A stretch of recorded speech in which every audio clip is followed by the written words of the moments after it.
Hello, guys. We are just here to let you know that we are taking a quick break for a few weeks before we get into season 7. So, starting this week, we are going to be sharing some throwback episodes with you guys.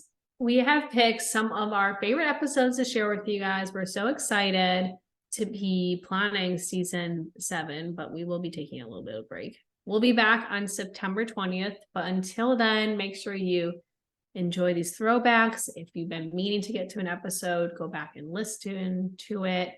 Make sure you enter your questions on the website about upcoming topics that you want to hear us chat about, and go watch our YouTube videos as well, because we are also there. Yeah, it's like the lesser known platform, but it's fun because you can see our faces and see our reactions when we mess up words or say dumb stuff. Enjoy the break. We will see you guys back in September. And until then, we love you and we miss you. Yeah, take care of yourself. Enjoy the end of summer. Hi, guys. Welcome back to the Up-Beet Dietitians podcast. Hi, guys. Welcome back. Today, we are so excited. We have our first official guest on the podcast.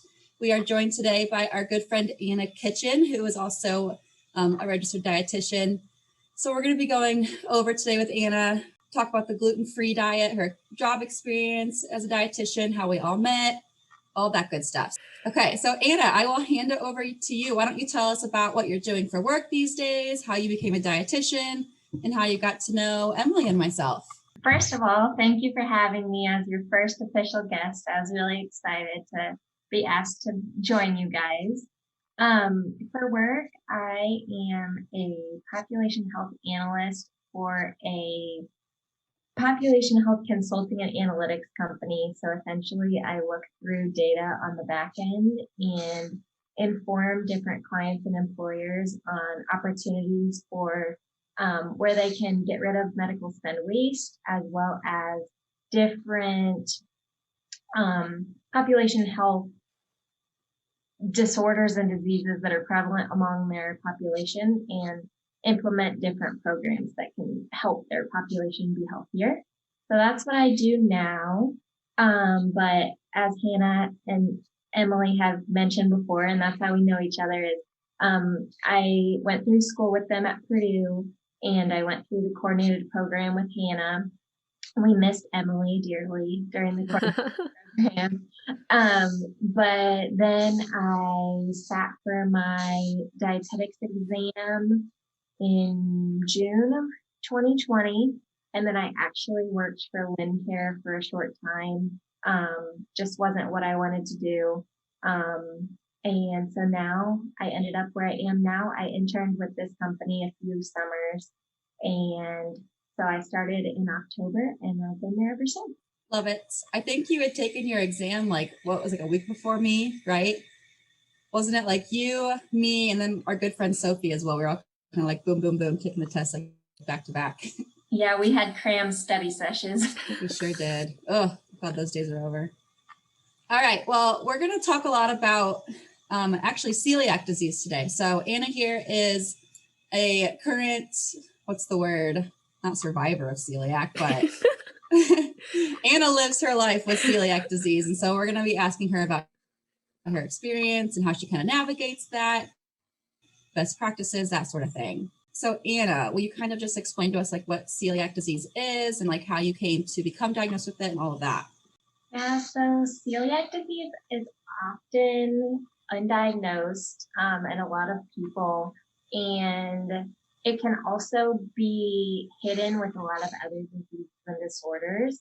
And it's kind of one of those diseases that can be diagnosed either early on in life or really late in life. And some people never even know that they have it because they don't show any symptoms whatsoever. So there's definitely quite the progression of the disease, but I think it's like actually present in a lot of the population that we just don't even know. And it's probably even higher because it goes so undiagnosed so often. And how it presents is essentially it's genetic in the sense where you inherit a mutated gene, but that doesn't necessarily mean that you will get celiac disease. It just is more likely for you to. So then a trigger comes along and like activates that mutated gene, and then the symptoms start presenting themselves. So that's why there's kind of that progression early on or later on in life. And it's a little bit different than food allergies because food allergies have the potential to develop into anaphylaxis, which I don't know if you guys have any allergies on that sense, but I know Emily's dealt with some food intolerances. I have. I have. Me and milk just don't get along. But a food allergy could, like I said, go into anaphylaxis where your throat and your airways close up. That's the difference with celiac disease. A lot of the times, like it can't go all the way into anaphylaxis, but a lot of the same symptoms and other things happen. But celiac disease is an autoimmune condition that essentially damages the lining of the small intestine. We have all those little microvilli that increase the surface area, and all of those just go, and then you have no more. You have no more surface area for your small intestines to absorb nutrients. Exactly. You kind of also went into our next question about whether or not celiac was a food allergy. So that was a very nice description. We appreciate that. Yeah, I'm pretty sure the only difference is the anaphylaxis. Both present and produce an immune response, whereas a food intolerance doesn't present an immune response, but you may have the symptoms. So Anna, we were discussing this previously on our gluten episode, but since you are an avid expert in this experience, we were wondering exactly what happens when you get quote unquote glutened and ingest any type of gluten. Good. I actually have a shirt that says you won't like me if I eat gluten, or if you gluten me, or something along those lines. Essentially I become really irritable. But then also I have a really bloated stomach and a lot of gas that's produced. And so this kind of reminds me, going back to when I was in high school, kind of at my peak of when I didn't know what was wrong, but I knew something was wrong. I couldn't wear normal pants. I had to wear stretchy pants because my stomach would get so bloated. But now I take these special enzymes.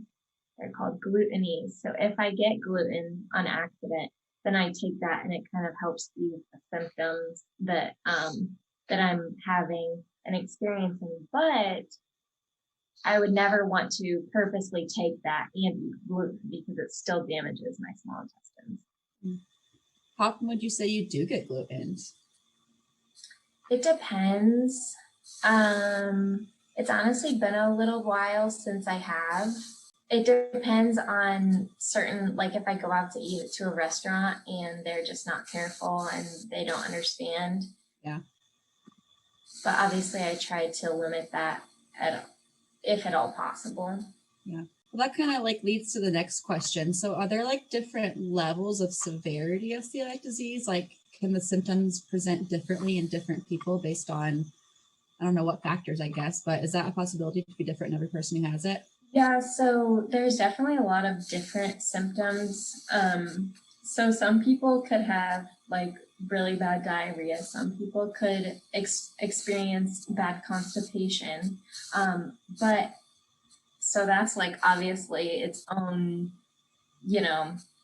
difference in symptoms. But there's also some people who don't have any like GI symptoms at all. They only have like the more mental emotional symptoms of irritability, depression, headaches, migraines, fatigue is a big one too. But I feel like a lot of people experience the bloating, but it's like later on as your intestines start to decline and you lose even more of that surface area there to absorb nutrients. And so like when your intestines are pretty much fully gone, you can even develop lactose intolerance from that. And so like when I was diagnosed, I couldn't have milk for a while. And then I slowly started to introduce it back into my diet. And I was okay with that. But I know some people who like continue to have that lactose intolerance even after their intestines have healed. There's also like reproductive and fertility issues that happen, but I've heard that that is more common among if your intestines aren't healed when you're of childbearing ages. So hopefully I'm in the clear. Fingers crossed. But then there's also dermatitis herpetiformis is what it's called. Essentially you get like rashes, mainly on like the backs of your arms or your knees. I had them on my arms when I was in like 2nd grade to 6th grade. And then I started to have more of those GI type symptoms. That's really nerve-wracking that it could potentially affect someone so much and they could be diagnosed so late in their life. And at that point, who knows what the damage could be. My fiance's mom wasn't diagnosed until she was in her 50s. Wow. Oh my gosh. Yeah, I was diagnosed when I was 18. But then, like, it can also cause failure to thrive in children. And in children, you know, there's like so many different things, feeding issues, even just developmental things that can cause failure to thrive. So it's really difficult to diagnose and really pinpoint what the exact cause is. Right, because I didn't realize that symptoms such as fatigue could be present, migraines, like you had said. So I like wonder how often the people have just those symptoms and not so much the GI distress, and it does go undiagnosed, since you probably don't think of celiac disease when you see a migraine kind of thing. Yeah, a lot of people say that there's like a brain fog too. And I don't know if I ever really experienced the brain fog, but I know that that can be a problem for some people too. Yeah. Wow. I did not know all that. That's crazy. I did not either. I always thought everyone experienced the GI symptoms. I didn't know that it was even a possibility that you could not experience GI symptoms, but still have that mental inhibition. And I think that's why it goes so underdiagnosed a lot of times, because some people experience no symptoms whatsoever, which is really scary because they're not absorbing all of the nutrients that they're eating. So then a lot of times they're losing weight and they don't know why. And they're eating just as they were all along, but they just are losing out on absorbing all those nutrients that they're eating. So do you know if you're born with it or if it kind of develops over time? You know, there's a lot of mixed opinions. I think it's one of those things where there's a bunch of different triggers that can cause it for different people. And I'm not sure if everyone's born with that like genetic mutation, because as far as I know, nobody in my family has it. I don't know how I got it. It also goes hand in hand with a lot of other autoimmune conditions, such as type 1 diabetes, and there's a multitude of others, even like some of the different arthritis. So it can like go hand in hand. A lot of people who have type 1 diabetes also have celiac disease and vice versa. So we kind of led into this a little bit, but what is the diagnostic process like for celiac disease? So typically they'll start out with a blood test, and there's a specific test that they look for celiac disease in the blood, and it's actually like almost 99% accurate, I think is what they say. So you almost never have celiac disease and don't present that blood test as positive. Mine was actually negative. Of course. So Yeah, of course. I was that small little percentage of people who test negative for it in the blood. And so we did the blood test, and then I actually went to see a GI doctor. Just my primary care doctor did the blood testing. I went to see a GI doctor, and they thought that I had IBS, which is irritable bowel syndrome. And well, that came about. They did a colonoscopy, which I don't know why they did that first. Talk about an 18-year-old going in there to just scope up your butt. Yeah, usually wait till you're like in your 50s or 60s, right? Yeah, that was the rest of the waiting room. But so they did that, and they took biopsies and stuff, and they thought that I just had IBS. But when they do a colonoscopy, they go up to like just the end of your small intestines. So they took a biopsy there, and it presented like high for whatever they were testing for celiac disease. So then they came back and were like, okay, we need to do an endoscopy, which is opposite side of the GI tract. But I've heard some people get them both at the same time. I'm like, Oh my God. That does not sound comfortable. Sounds like a terrible day at the doctor's Well, office. you're out. They put you out. Oh, okay. That's true, but man. But so they did an endoscopy because that one goes through your esophagus, through your stomach, and into your small intestines. And the GI doctor, like, he took a biopsy, obviously, but then he even just said that he knew I had celiac disease just by looking at my small intestines on the scope. So that tells me my intestines were probably pretty flat. So do the intestines kind of like heal after you do start following a gluten-free diet? Do they get better over time? Yeah, so my doctor advised me to get another endoscopy about 6 months after I had followed a gluten-free diet, to make sure that my intestines had healed, and know that it wasn't something else. Some other things that it could have been was Crohn's disease, which would have been terrible. But so yeah, they did another endoscopy and my intestines were healed. So Awesome. it's amazing really what eating a gluten-free diet can do for you, for people with celiac disease. Yeah. That's really good. It's cool that it healed, or you could have seen that much progress in 6 months. Yeah, and there's tons of different organizations that are actually trying to like find a cure for it so that you could take, I think it's kind of similar to like a vaccine, and then it doesn't allow your body to attack those cells.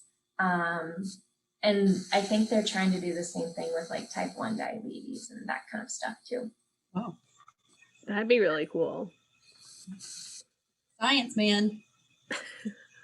We've talked a lot about how it affects your small intestine and how it'll affect the surface area, and this will affect nutrient absorption.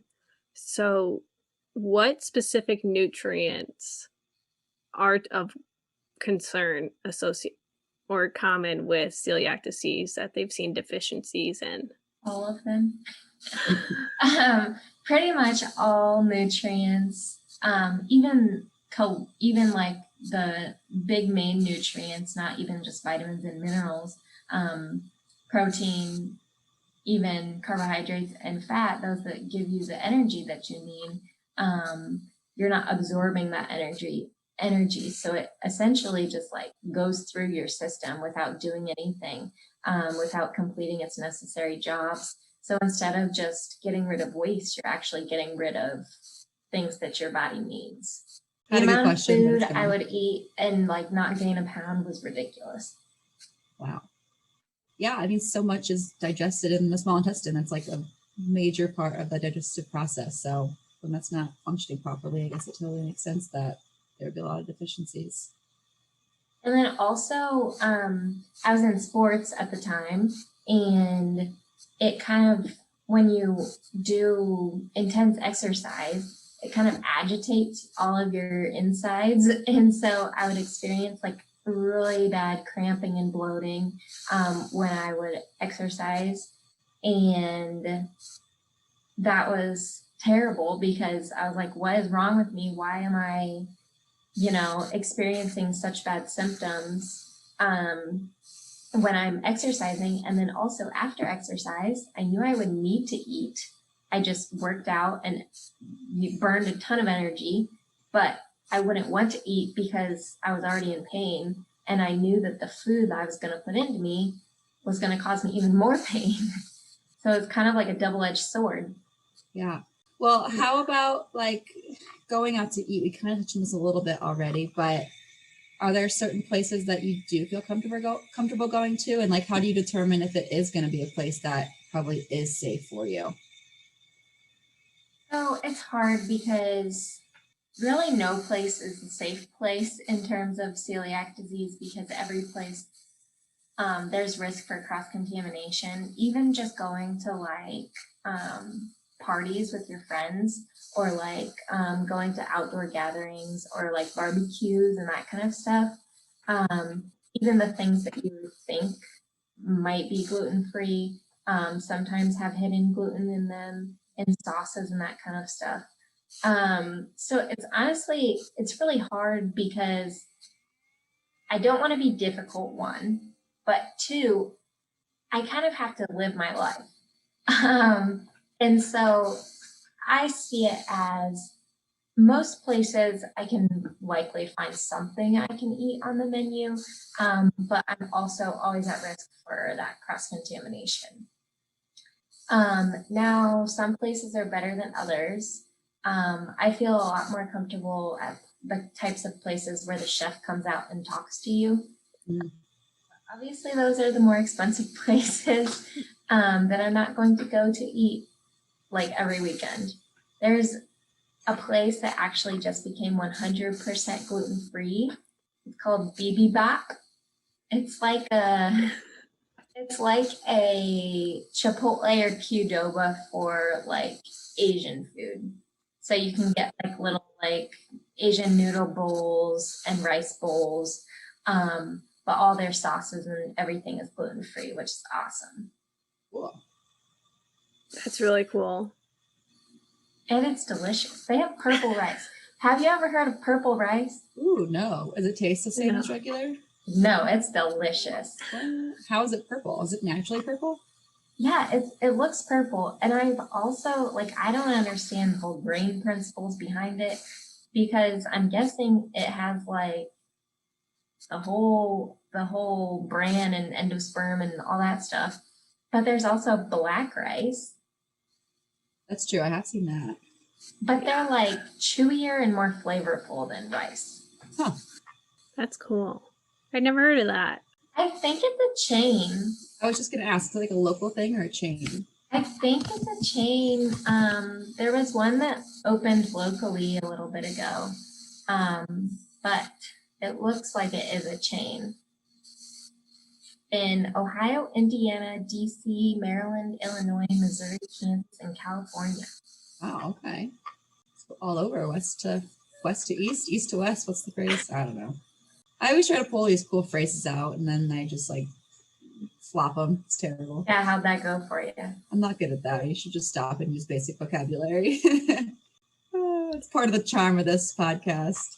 Emily and I also kind of already went over this in our episode about gluten-free and celiac and that sort of thing, but we are curious about what you know about the differences between celiac disease and then a gluten intolerance. How do they differ?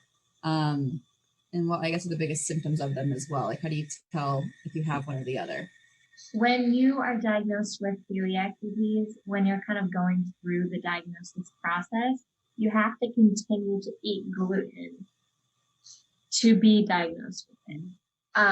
So if you don't eat gluten and you go in for an endoscopy, even if you might have celiac disease, it won't show up because your intestines have already started to heal.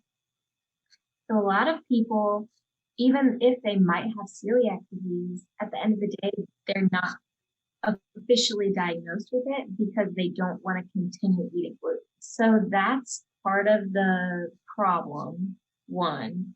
But with the sensitivity, there's no immune response. So like Emily's issues with dairy, her and dairy don't get along, but it's the same thing with gluten. For me, it kills my small intestines.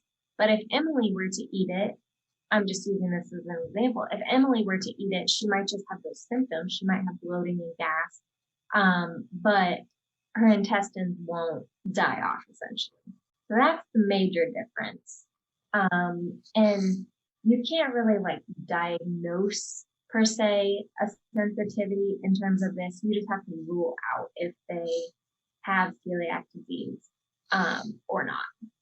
And so with the sensitivity, there's no genetic information or anything like that that has been identified. Whereas with celiac disease, most of the people that have celiac disease also have the genetic mutation for it.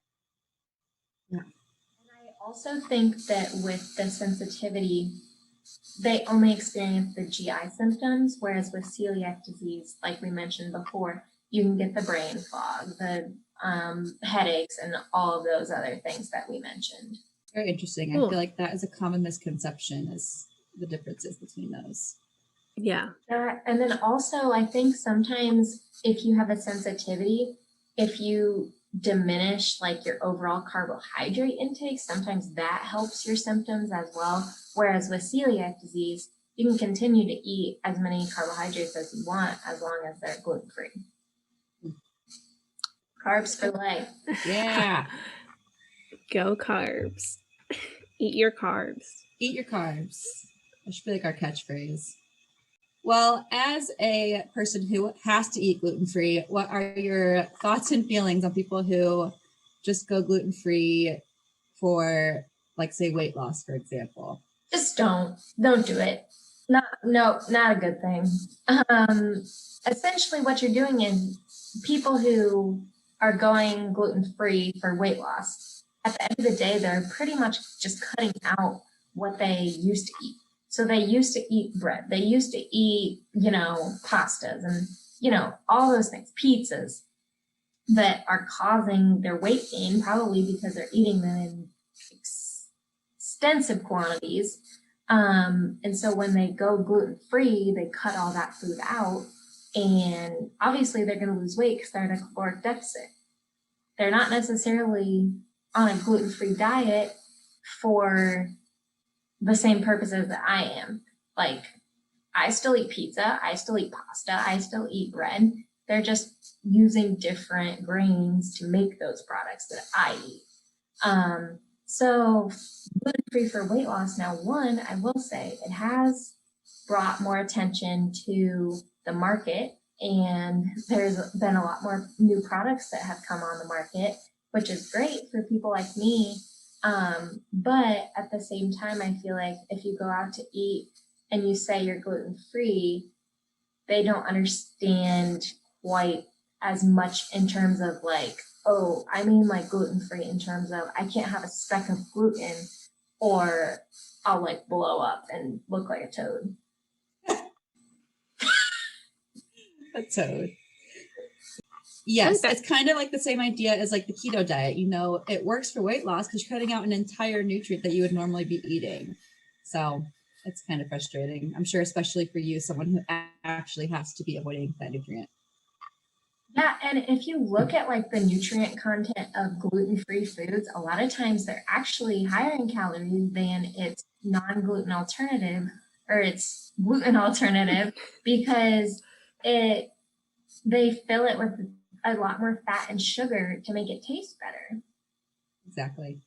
I really like your point about the restaurant and talking about when you say you're gluten-free, because trying to explain when you have celiac disease, the severity of the response you can receive from eating gluten is so much different than someone who is just on a gluten-free diet for weight loss. So if they're trying to explain that to like a server, they might not take it as seriously if everyone suddenly like, oh, we're all, or like these specific people are gluten-free for this reason. And it's really important that there's the education behind what contains gluten and why gluten-free diets are appropriate for people.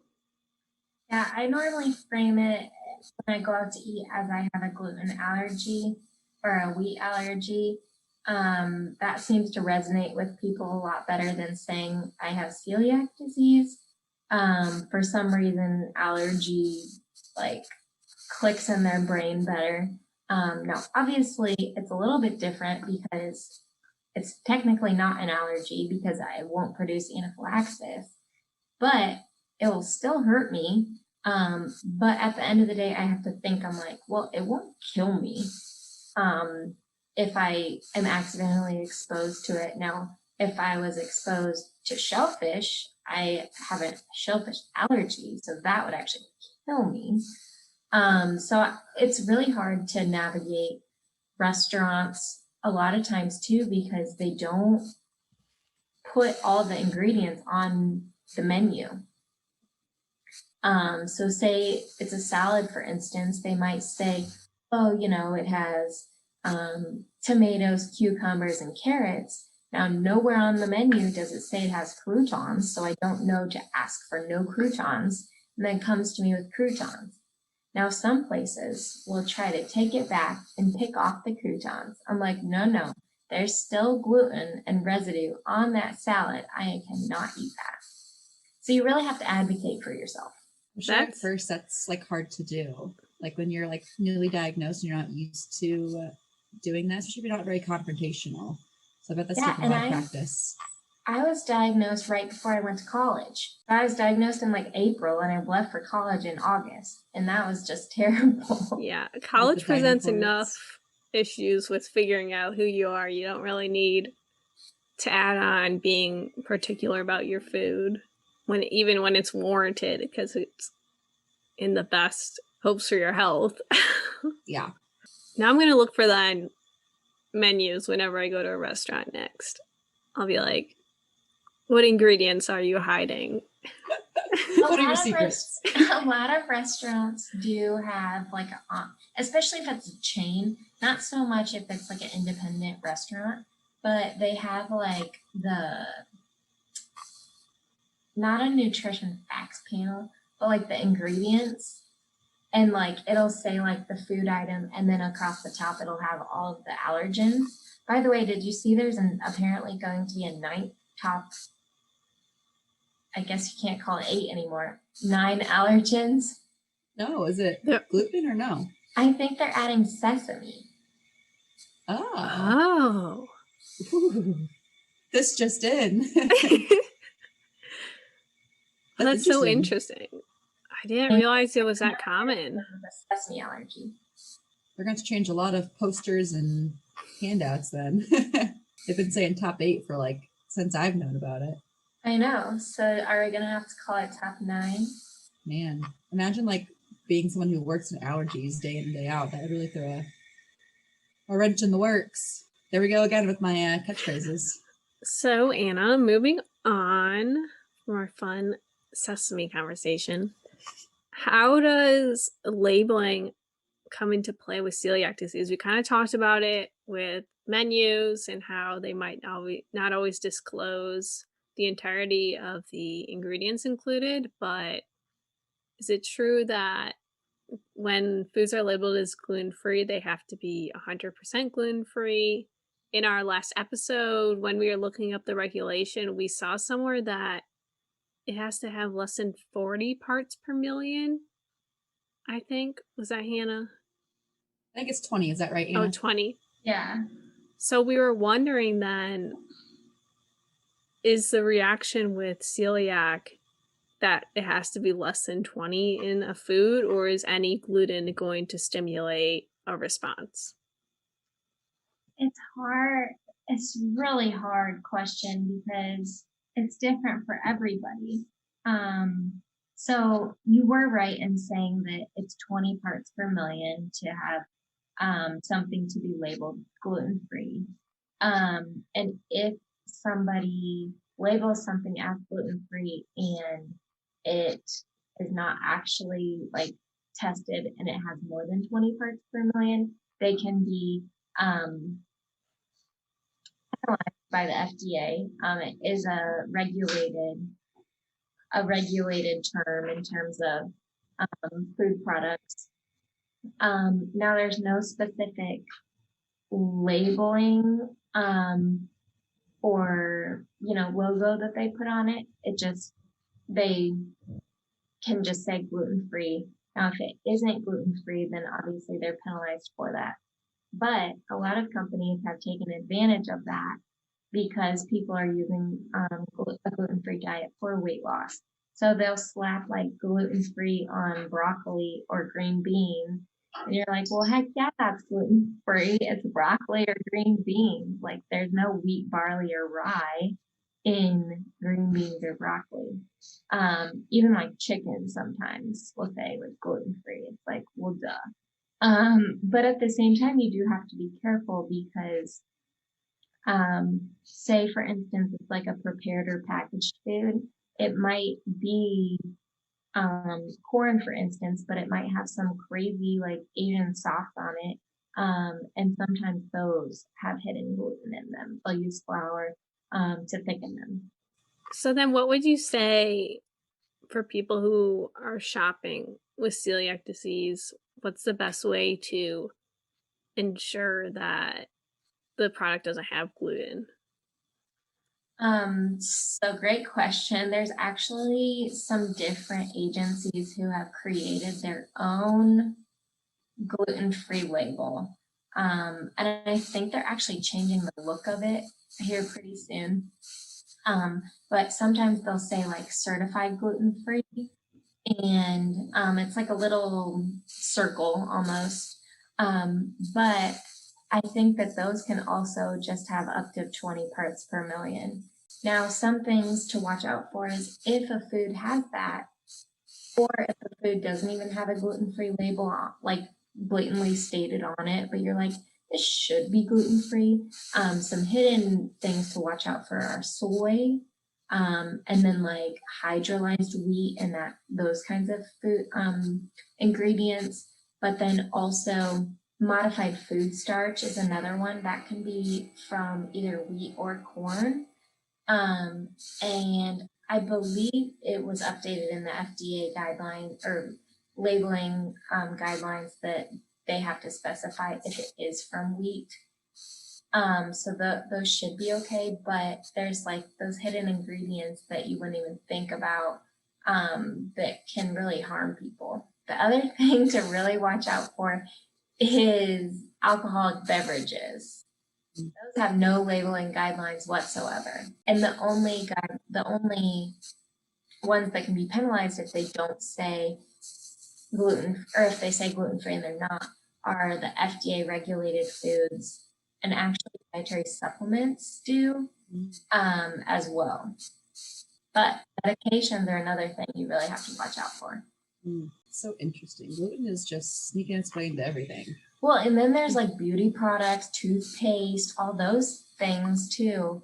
Now they say that like it's okay to use those products. I've heard a lot of mixed opinions about that. I wanted to ask you that actually, if that was a thing, if you have celiac disease, should you avoid like mascara that has gluten in it? So it just kind of depends on the person, I guess. Well, and the other problem is like those kinds of products, nobody says if they have it in it or not. So it's more of those like specialty companies that make their own lipstick or whatever. And they're like, oh, I didn't put any gluten in here.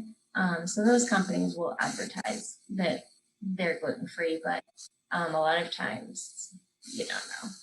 Another thing is oats are a trouble food too, because oats are naturally gluten-free, but a lot of times different plants that process oats also process other grains. So the oats could be cross-contaminated.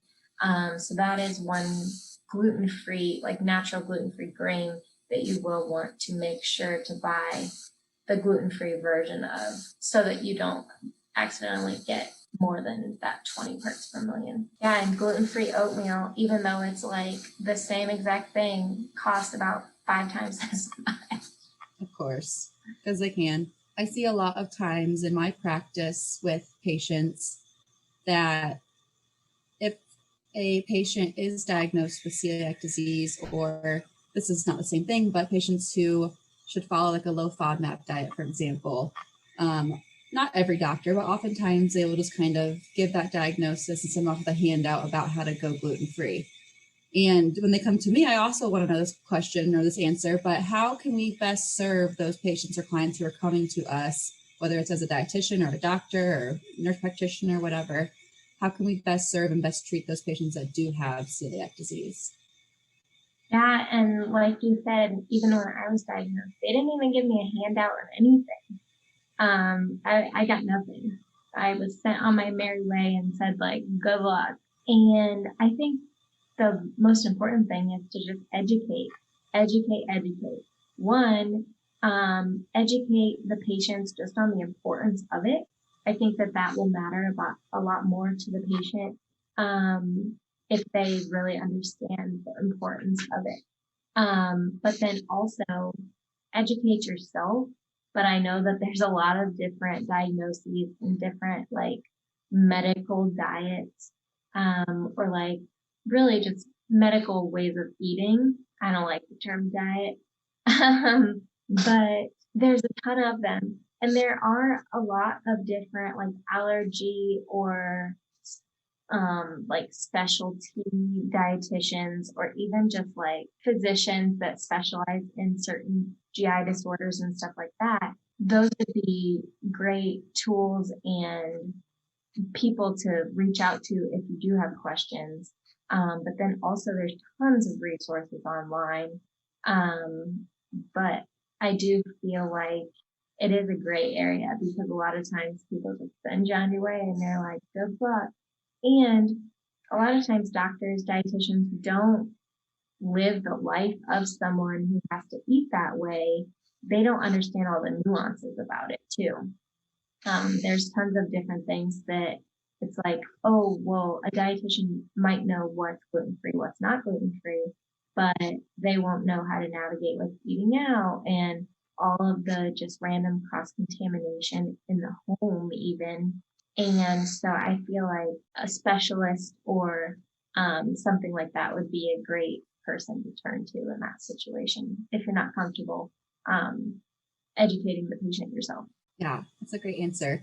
And Anna sent us a lot of great links. So those of you who are listening who are interested in all this, we'll attach a lot of links about resources on celiac disease. But I feel like that's sadly so common. Like I had someone just this week who had came to me and we're working on weight loss. It's my whole job. So we're working on her weight loss, and she was told by her doctor to follow a low FODMAP diet, and they just gave her a handout, and she came to me and she was so frustrated and confused because she's like, all these foods you're saying are okay to eat for weight loss or not okay to eat for this FODMAP diet. So what the heck should I be doing? And so we had to kind of go and break down all the different foods that would cause GI distress and ones that were okay for her weight loss goals and that kind of stuff too. But she was just really frustrated because her doctor had just given her a handout and sent her on her way. Yeah, and I would say like even early on, it was really difficult too because I had no idea what I was doing. It was kind of like trial and error at that point, which is terrible because I was still harming my body. And too, there's tons of gluten-free products out there that just taste essentially like cardboard. They're not very palatable. And so I had to go through a lot of random products that just tasted terrible. And I hated it because I would like take a bite and just throw it in the trash because it tasted so bad. So I was wasting a ton of money. But in that trial and error, I found a ton of products that I do enjoy. And that's the most important part is I want to put food in my body that tastes good and I enjoy. Yeah, that's a good point too, the trial and error thing, saying it'll take time to kind of figure out what's going to work best for you. Yeah, and then also you have to kind of go through a phase too, because do you make like one dinner for yourself and a different dinner for the rest of the family?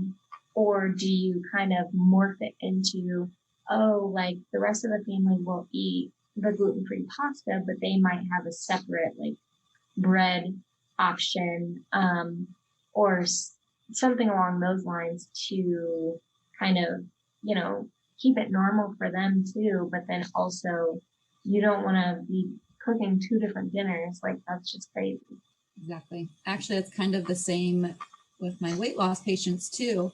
They're often concerned they have to eat a totally different meal. I'm like, no, you can still eat all the foods you love for weight loss. I know different with celiac because you obviously can't have gluten, but it's the same idea where you can have those foods, just monitor your portions and change maybe like little things here and there, but no need to have a totally separate meal because that could just be a lot of work and just cause more stress.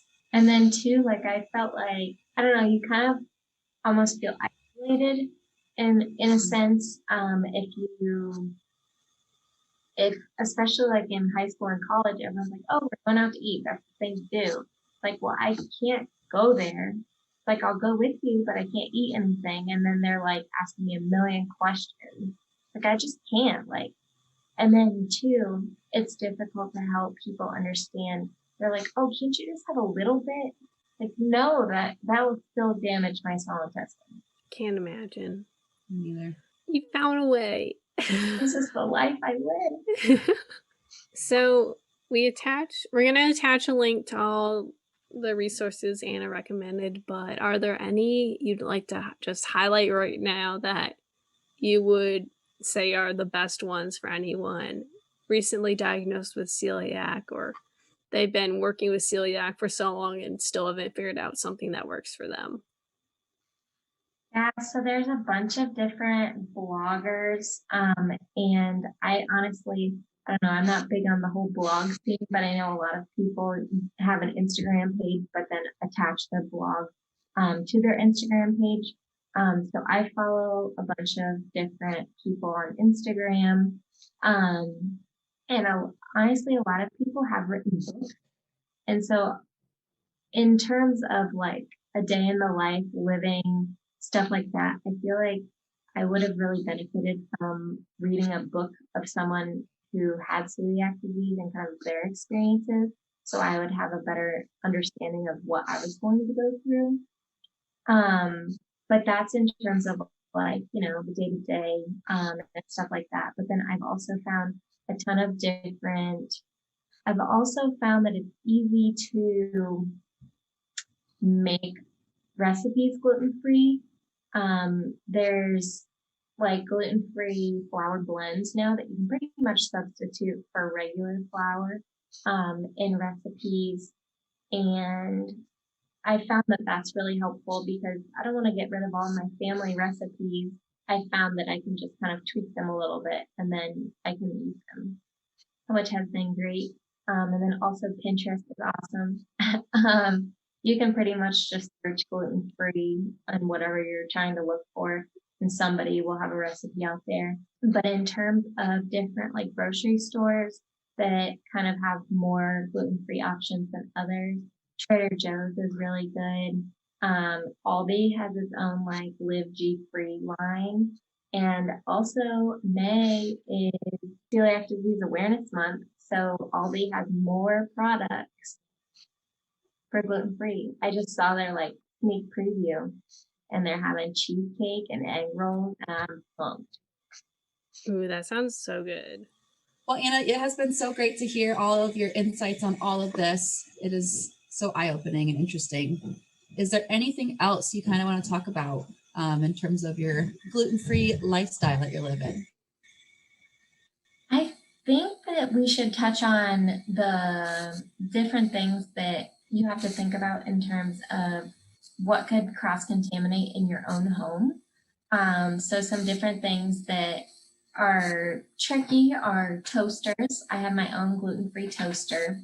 Now I know people travel sometimes and obviously you're not going to have a toaster to go, but they do make toaster bags that you can put your bread in so then the bread doesn't actually touch the sides of the toaster. So that's a great product. And then some other things that you also should think about are your colanders and stuff like that that you use to drain pasta, because a lot of times those don't get cleaned very well. And those little specks of gluten could get in your body and harm you.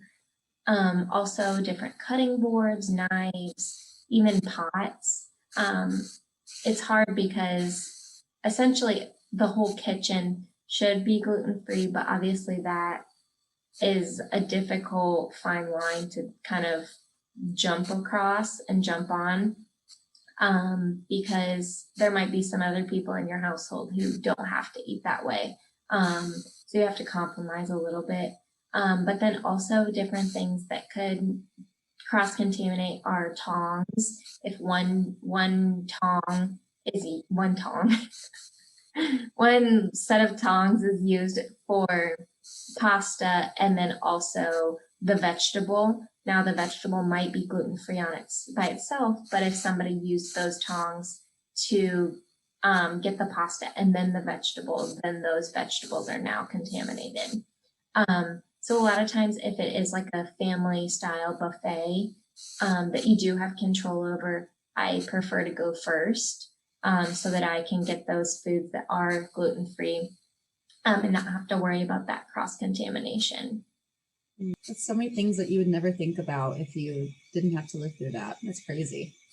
Yeah. You kind of learn as you go, and that's the problem is it's overwhelming at first, and then you start to think about everything and you're like, oh, whoa.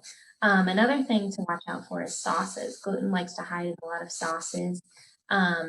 You have to get gluten-free soy sauce, for example. Now there are some brands that are naturally gluten-free, like Choy, but then a lot of others aren't, so you have to get a special one of those. Different salad dressings and things like that. Gluten likes to hide in those food items to thicken them. And so you really have to get extremely good at label reading and kind of know what all these ingredients are, which is difficult in a world that we live in where there's a lot of crazy ingredients that are added to foods. So personally, when I'm cooking at home, I like to stick to the more whole food ingredients just because I know that those will be safe for me. Man, Emily, this is way more in depth than our gluten episode. We just basically said what gluten is, and no, I'm glad we're doing this. This is the really expert informative. Me too. This will be good for listeners who don't know what it is, or have a loved one who lives with it, or live with it themselves. You don't know these things until you either know someone who has it or you live with it yourself. It's also crazy expensive. But luckily, since Luke's mom has celiac disease, he knew kind of the ins and outs when we started dating, and he really, I felt understood kind of the differences and what kind of he would have to go through with me in terms of we can't just go out to eat and do stuff like that. No, traveling gives me a lot of anxiety because I'm well, where am I going to eat? What am I going to eat? And there's not a lot of fast food restaurants that have gluten-free food. Yeah, and you got to eat every darn day, so I can imagine how stressful that would be. Plus, I can't just survive on salads. Yeah, it'd be terrible. No. So, this episode's bonus question is a very fun one, in my opinion, and it is, what is the best style of French fry? And there are a lot of different styles, and I feel like we probably won't agree. I actually don't know either of your answers, so this will be fun. Yeah. But Anna, since you're our guest, you can start off. All right, I'll go ahead and start. I couldn't exactly come up with one favorite style of French fry because let's be real, I like them all. But my personal preference is potato wedges, and I like to make them. You take a potato, you cut it up into 8 wedges. You put it in the oven with a little olive oil and garlic salt, or garlic powder and pepper. And you just roast them for a long time, 45 minutes. Then they come out crispy on the outside and nice and soft on the inside. Delicious. So good. So that's number one. Have you never had a potato wedge? Oh, I do it all the time with like what you just said. I either put them in the oven or I air fry them. Oh yeah. Yeah. See, I don't have an air fryer, but at my parents' I did. Not lucky anymore. Emily, you're serious? You've never had a potato wedge? Oh no, I have. Oh, Okay. well, Good. last week she stunned me and said she's not a fan of peanut butter, so I no longer know where No, Emily and I stand in our like- friendship. I but I like peanut butter. It's just I don't eat it a lot. I actually I just made a peanut sauce for my spring rolls. Ooh, that looked really good, by the way. Oh, I thought of you. I was like, look at me. I thought of you. peanut I was like, butter. oh. Okay, but yes. Wait, have but the had- other potato, Oh yeah, what's your other one? Yes, tell us the other potato preference. the other favorite potato form, well, French fry form, is a tater tot, a classic. People might call them potato gems. No, it's a tater tot. Those are I so think- good too. I didn't They're think of those especially as good like a in the French air fry. fryer. So Yeah. that's really interesting because I always thought tater tots were a different category. Mm. But even though is- I'm thinking about it, it's like essentially a French fry. Because it was It's just- probably called a vegetable in elementary school. Yeah. Yeah. True. Well, what category would it be in? It's not like It's a not a sandwich. grain. I It's feel not- like it would be Yes. it's not a cereal. It's not a sandwich. It's not. I- What else is there? I guess I don't know. It's not a fruit. I don't I know. guess- Well, I guess like what would you consider like mashed potatoes? That's not a French fry. That's just No, a straight up- I'm not just saying like the Oh, category. I know. I'm agreeing with you. I don't know what that would be. That would be Just like a just starchy veg. Yeah. I guess you got to be like fried in some way to become a French fry. And mashed potatoes are not fried; they're just mashed. No.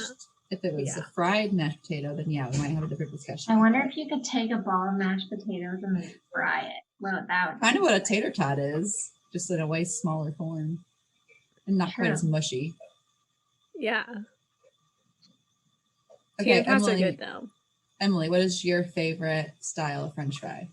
So my favorite style of French fry is a curly fry. I've never had a curly fry that I did not like. And yeah, I don't really think there's much else to it. It's because they're small and crispy. hmm And the shape is fun. The shape is fun. I feel like, and I'll explain why, but I feel like you're someone who has a lot of, like, excitement plays a big role in your food choices. And my example is sprinkles. Emily loves sprinkles, for those of you who don't know. Yes, I can be won over by the appearance of food. Yeah. Okay, well, I agree with both of you because there's really no wrong way to eat a potato, but I don't know. My first thought was curly fry because they are really good and they're always seasoned really well, but I'd love like just a classic, like a Wendy's style, like not a shoestring, that's way too thin, but just like a regular old French fry. My favorite is probably like a Five Guys kind of French fry that has like the good seasoning on it, or a Rally's. Five Guys French fries are delicious. They're so good and they give you so many too. It's awesome. Yeah, they I'm sur- overflow the cup into the bag. Amazing. It's amazing. They do not skimp on their portion sizes, and we're here for it. Yeah. What's our catchphrase again about carbs? Carbs are good. What did we say? I forget. Carbs for life. Carbs for life. Yeah. I'm surprised no one said waffle fries. I feel like those are pretty See, popular. those are really good, especially from Chick-fil-A, but some yes. too greasy, and other times they're too soft. Yeah. That's That true. was- They're inconsistent. It's hard to get it Inconsistent. right when they're like that texture or that You shape, gotta I have guess. fry consistency. Agreed. With the Consistency saltiness too. across each bite. Yes. Saltiness and texture and shape. I agree. Unless you're Emily, she likes pretty shape. Yeah. Emily is ruthless. There's no rules. I'm unhinged. Unhinged. It's so interesting how none of us had the same answer. Well, Anna, thank you so much for being our guest of honor today. It was a delight to chat about all things gluten with you. We'll have you back another time to talk about something other than gluten, one of your other interests, because I'm sure you have others than just eating gluten-free. I do have a lot of interests. Yeah. Anna, do you have anything you'd like to plug about yourself? Like, I know, like Instagram you have handle or something like that. Instagram, like anything you want to like market yourself for. Nope. Yeah, nothing. Anna's trying to hide from the public. I am. I'm trying to hide from the population of crazy people. No. Leave Anna alone. What? Said leave Anna alone. No, I just like, I don't know. I want to eventually get in the like allergy front, but right now I'm just chilling. I'm trying to plan my wedding, and that's where I'm at. Yeah. One day at a time. Yeah. Don't worry. I got my giant thing of carrots right here. I'm good to go. What? This should be your next fun fact. What kind of carrots you like? Like Do you the like colored baby ones? carrots?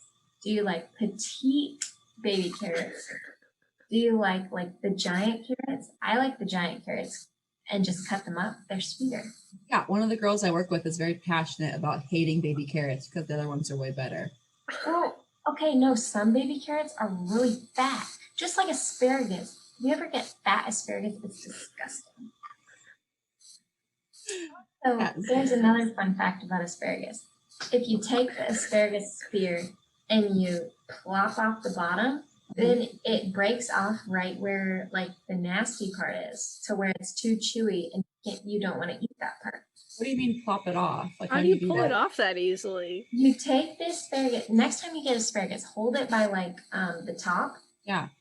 Middle, but towards the top, and then just pull, like break off the bottom, and it'll break exactly where it wants to. Like, There's some in my fridge right now. I'm gonna What? do that today. There's some in my fridge right now. I'm gonna do that today. if you need a tutorial, just call me and I'll tell you how to do it. Okay, I will. That's really interesting. I'm full of great facts. Yeah, we'll have to get you back on just for like fun facts with Anna. That'll be a whole episode. Yeah. Oh, also, by the way, in terms of the fry situation, you can search for types of French fries, and you can get a sticker for like a water bottle or laptop or something that's like all the different types of French fries. Emily, there we go. We need to make that. Wait, that's amazing. That's amazing. The more you know. Fun facts with Anna. Fun facts with Anna. Next segment. So, thanks for tuning in to today's episode. We hope that you guys tune in next Wednesday for another episode with the Up-Beet Dietitians. Bye. Bye. Thank you so much for tuning in on this episode of the Up-Beet Dietitians with your hosts Emily Krause and Hannah Thompson. We appreciate you all so much for continuing to support us. In order to support us and sustain the success of this podcast, please subscribe and leave a rating and review. If you'd like to provide us feedback for future episodes and guest stars, follow us on Instagram at the Up-Beet Dietitians. Lastly, you can show us support by providing a monthly donation using the link at the end of our bio. Once again, thank you so much for listening today, and stay tuned next Wednesday for a new episode. Until then, we hope you have a wonderful rest of your week.